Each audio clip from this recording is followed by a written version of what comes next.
Oi, pessoal. Aqui Maurício Longo, Iniciação Abstracta do Mundo Exponencial, para conversar com vocês hoje sobre FreakTechs. Essa é uma novidade interessante, né?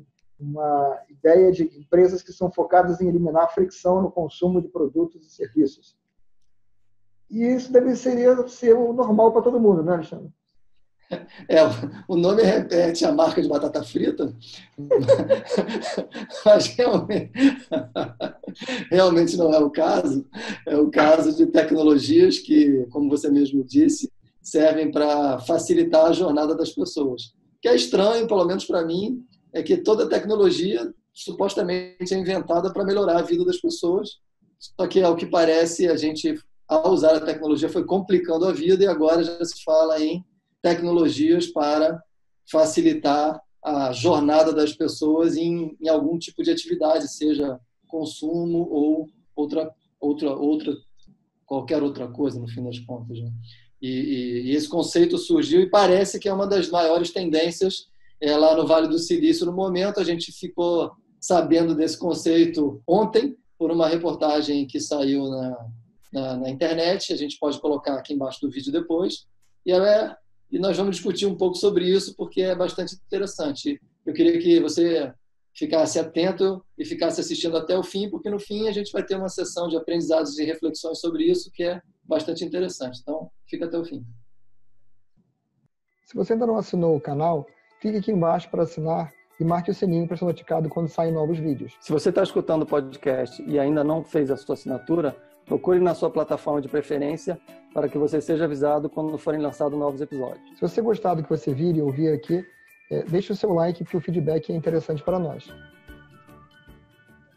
No final, toda empresa deveria estar preocupada em tornar o consumo dos seus produtos e serviços o mais simples possível, né? Então, isso chega a soar com uma coisa bizarra para mim, porque pareceria natural você ter isso como intrínseco ao processo de desenho de produtos. Mas a gente sabe que a realidade não é bem essa em grande parte dos casos, né? Eu entendo que tanto o pessoal de User Experience, como agora se fala de forma mais abrangente, Customer Experience, deveria estar preocupado com isso o tempo todo, mas, a princípio, parece não ser esse o caso, porque estão começando a surgir empresas que facilitam esse processo. É claro que eu acho que aí há um certo exagero nessa questão, porque essa questão de facilitar também não é algo que a experiência seja totalmente ruim, né? Ou seja, quem inventou esse conceito, a princípio, pela reportagem que a gente mencionou um pouco antes, foi um brasileiro que criou uma solução que facilitava o mecanismo de pagamento através de um cartão por proximidade, pelo que eu entendi. E ele detectou que existia uma forma ainda melhor de fazer isso, que é, na verdade, fazendo a identificação via biométrica por imagem, né? E então, ou seja, isso facilita ainda mais determinados tipos de consumo, porque, obviamente, ao você chegar perto de um local que consegue identificar você, já consegue facilitar, por exemplo, quando você vai num mecanismo de uma festa, onde você tem um open bar, você é uma pessoa registrada, ao chegar perto do bar, ele consegue identificar que você é um dos registrados e automaticamente libera o seu consumo no lugar de ter que passar um cartão. Essa é a ideia por trás da empresa que esse brasileiro criou lá no Vale do Silício. E que funciona bem, a não ser que a festa seja uma festa fantasia. Mas esses problemas existem em muitas coisas, né? Eu me lembro de uma brincadeira, eu acho que é uma brincadeira, pode ser que seja verdade, tá? Porque fatalmente é plausível. Sobre um cara que tinha conectado um desses assistentes de voz a um controle de automação da casa e, ao chegar em casa, pedia para abrir a porta. E aí tinha ido ao dentista e tomado anestesia na boca, né? E chegou em casa e falava para abrir a porta, e aí, obviamente, como ele estava com a boca anestesiada, não reconhecia a voz dele e não conseguia entrar em casa. Então, existem assim, essas questões ainda, várias dessas tecnologias, elas são muito úteis hoje em dia, mas a gente para chegar a um uso generalizado e sem problemas, a gente vai precisar de uma popularização maior, de uma abrangência maior, né? Eu não poderia ter, como o caso dessa brincadeira aí da voz para abrir a porta, somente essa alternativa, porque pode acontecer alguma coisa que impede você de usar aquela alternativa, né?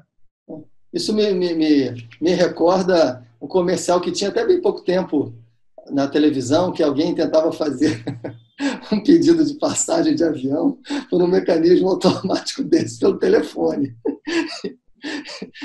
E o mecanismo, obviamente, não conseguia reconhecer de jeito nenhum o local que a pessoa pedia para fazer o pedido, e no fim das contas ele concluía o pedido indo para um lugar que não tinha nada a ver. O cara teria depois o problema de desfazer essa questão toda. Mas, brincadeiras à parte, eu acho que a coisa mais interessante em relação a essas tecnologias é claro que no primeiro momento elas parecem trazer uma facilidade, como você acabou de falar. Ou seja, estamos falando de uma festa onde, por proximidade, a câmera consegue identificar o cara, desde que não seja uma festa fantasia.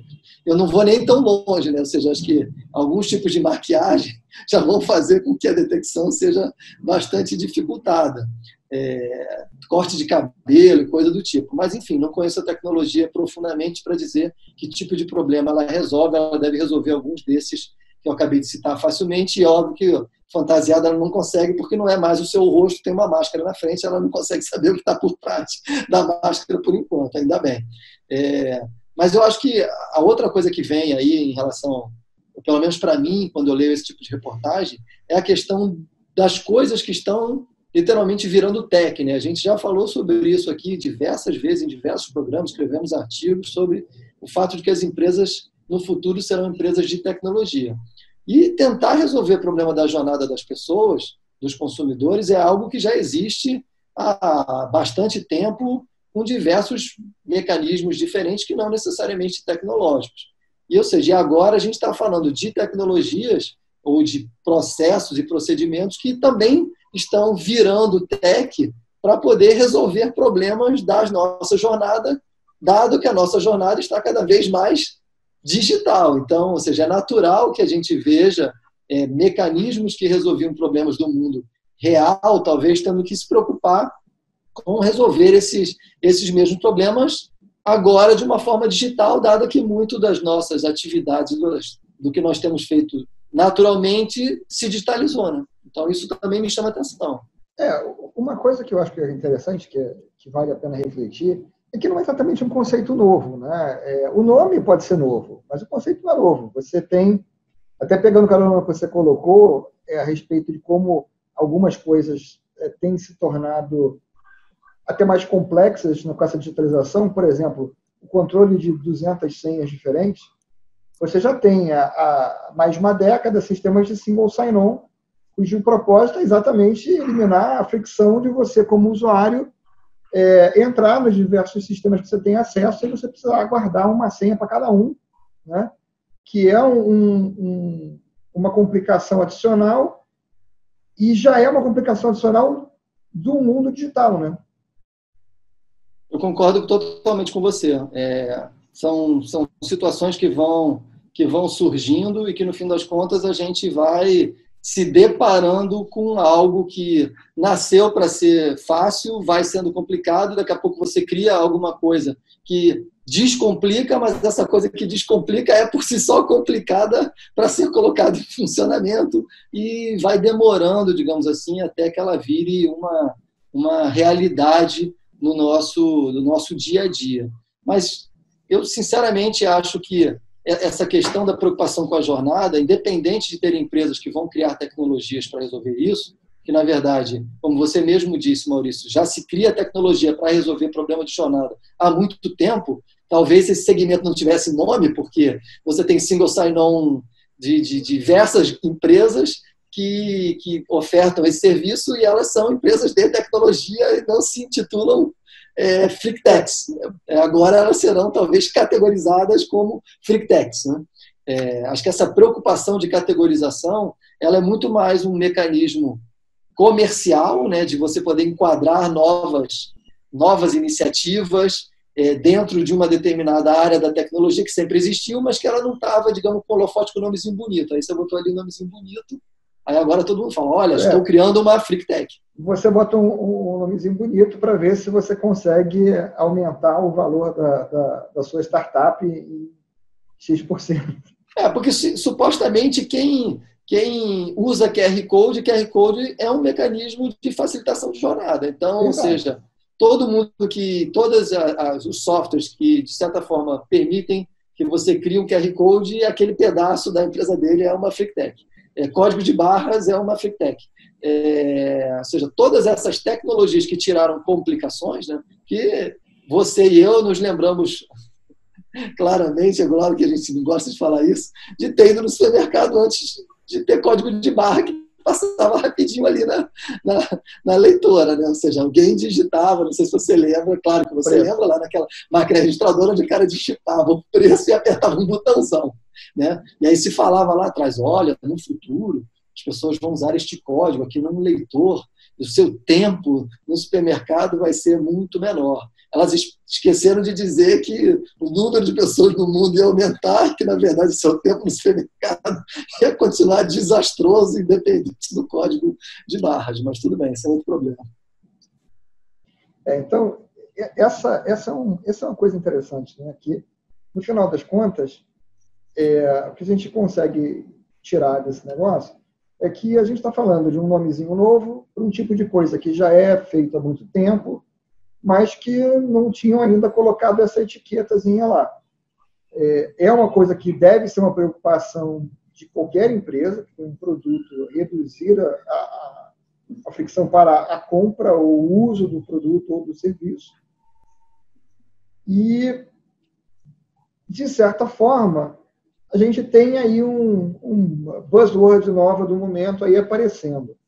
Mas é importante ter em vista, vamos dizer assim, que independente do buzzword, não é um conceito novo, não é uma aplicação de conceitos novos, não é nada que transforma radicalmente o que já existia, porém pode ser uma forma de trazer mais atenção para essa questão, e a gente sabe que quando a gente bota mais gente olhando para um determinado tipo de problema, acaba fomentando o surgimento de uma quantidade maior de ideias, algumas das quais, muitas vezes, acabam sendo, sim, transformadoras.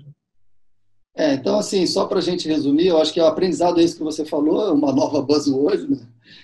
Que, na verdade, significa ou tenta englobar as empresas que criam tecnologias para diminuir a dificuldade da jornada das pessoas. Eu acho que esse é o aprendizado desse episódio, FreakTech, novo nome, guarda aí na sua agendinha.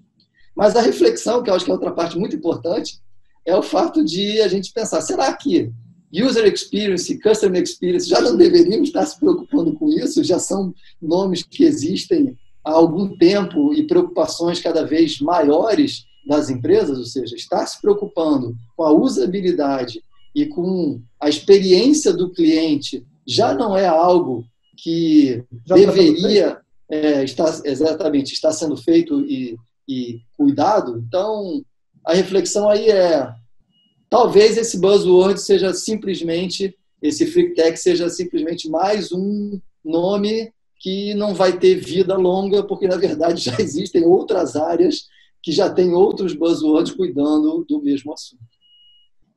Então, gente, a gente fica por aqui hoje e a gente se vê no próximo programa. É isso aí, até lá. Eu queria dar um último recadinho importante, que é o seguinte: se você quer ficar recebendo as informações dos próximos vídeos, entender as próximas coisas que a gente está lançando e saber antes de todo mundo o que vai acontecer na Mundo Exponencial, entra lá no nosso site, www.mundoexponencial.com.br, e assina a lista de transformadores. Daí você vai receber e-mails, vai conhecer os grupos, vai poder continuar essa discussão fora do vídeo e vai poder ter outras informações sobre o que está acontecendo no Mundo Exponencial. Até lá, até o próximo episódio.